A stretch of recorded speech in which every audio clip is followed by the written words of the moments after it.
was Your Heart Belongs to Me by Dean Koontz. Part 1. Chapter 1. Ryan Perry did not know that something in him was broken.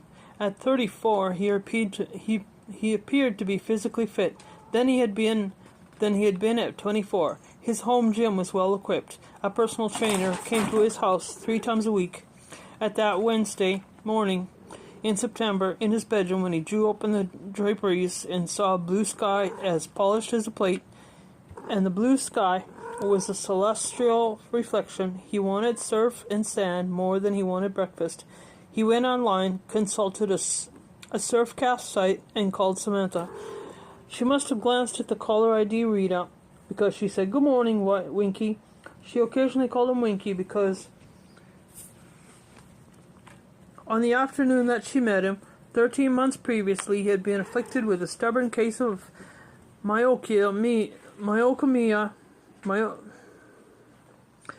uncontrollable twitching of an eyelid. Sometimes when Ryan becomes so obsessed with writing software that he went 36 hours without sleep, a sudden onset tick in his right eye forced him to leave the keyboard and made him appear to be blinking out a frantic distress signal in Morse code.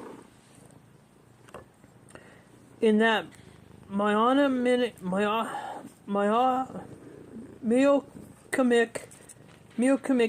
moment, Samantha had come to his office to interview him for an article that she had been writing for Vanity Fair.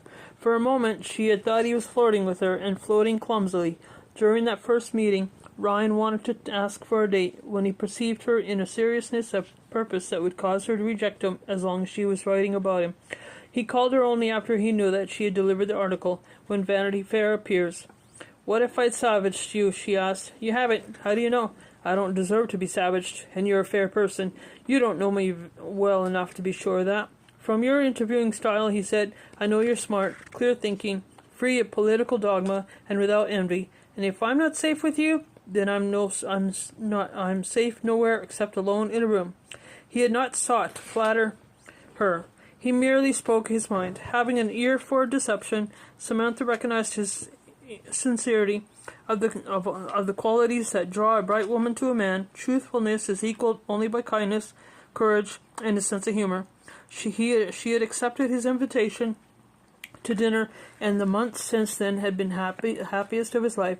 Now, on the Wednesday morning, he said, pumping 6-shooters, glass and epic sunshine that feels its way deep into your bones, "I've got a deadline to meet.